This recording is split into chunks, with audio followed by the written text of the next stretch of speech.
Hey y'all, this is Daniel's on, Wax is on. Wanted to finish up our discussion about the low and the middle and the high art of Bando as the way it was taught to me and described to me in the Hanthawadi Bando system. Low with self-defense, we've already talked about that. Middle is sport, and sport can encompass competition and things like our akas, our forms, akas.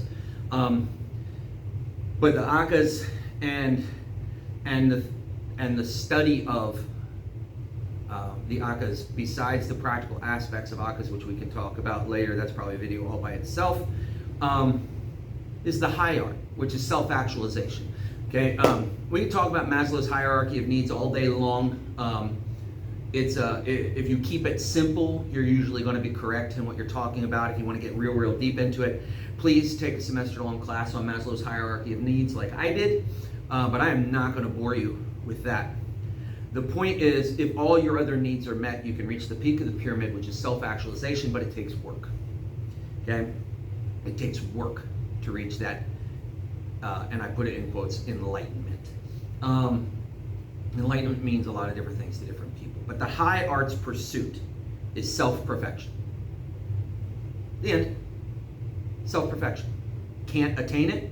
Try to get it anyway. It's a lifetime goal of martial arts. Be better today than you were yesterday, physically, emotionally, mentally. Okay? So that high art, that is a lot of internal work. And I'm not going to get into the mysticism. I'm not going to get into the confusion between internal work and external. I'm not going to get into the differences in how cultures look at them between the Eastern and the Western. These are long subjects. This is a short form video system, you know.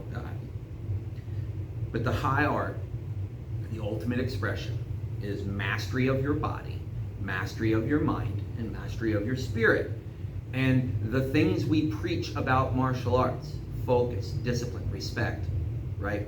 Putting combinations of those together to get things like integrity and honor. That's all the high art.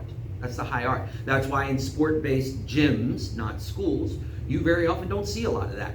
You see competitors. And in that competitors, the best competitors have sportsmanship, good sportsmanship. And that's where it is. That's where it is, good sportsmanship. You have to get beyond the commercial fighting gyms before you start seeing real fighters who show something beyond sportsmanship, in my humble opinion, to show real humility.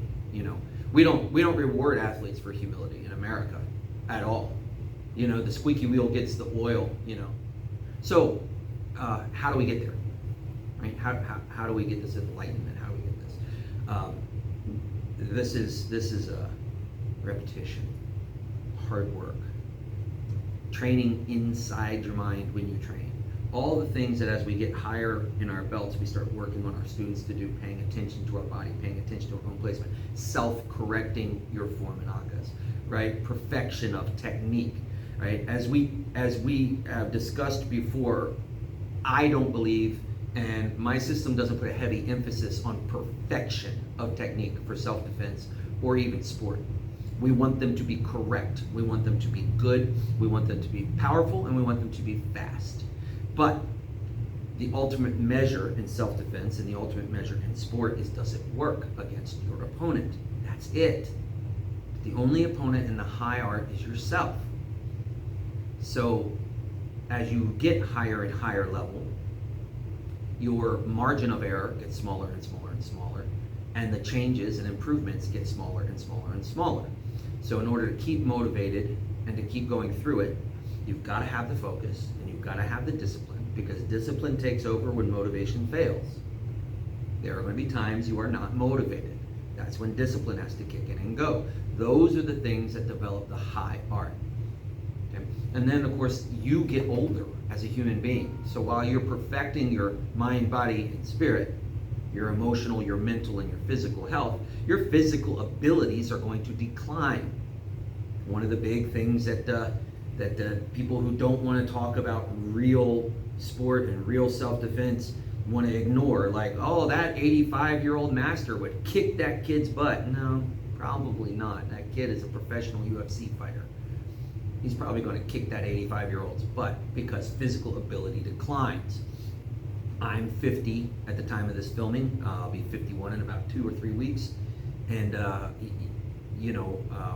I've said it many times to my students, 22-year-old me would eat my lunch. But that's not what high art is about. I'm trying to perfect and get as good as I can at everything I can. And for me at this age, I want to be a steward to this art. I want to be an ambassador. I want to live a life that reflects martial arts values. Basically, I want to be a good person, and I'm going to strive to be better every time I can. I teach my students that a black belt, you can call somebody a black belt, but if you can't call them a community leader, then they're not a black belt. A black belt doesn't have to be in charge, but when a black belt's in the room, their behavior should encourage people to be like them. People should look at them and go, that is a way I would like to live. That's the high art for us.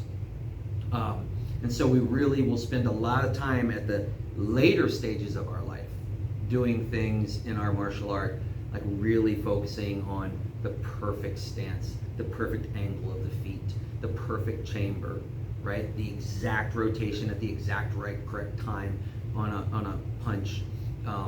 All the fluid body motion, our circles, our fine motor stuff. We really focus on making that as technically perfect as possible. That's an intellectual exercise, it's a physical exercise, helps keep our mind clear, helps keep us healthy.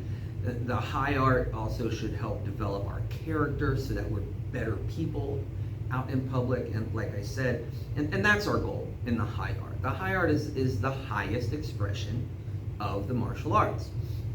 Notice nowhere in there did I say kicking butt and taking names. It should be given, you're studying a martial art, you should be competent, you should be obviously able to take care of yourself as best you can. But again, I feel like I can take care of myself in a general altercation. I feel like I could take care of myself against the average person out there. But if you brought in, somebody who was a professional fighter and said, okay, here you are on your mats, go at it, I'm going to buy him a drink.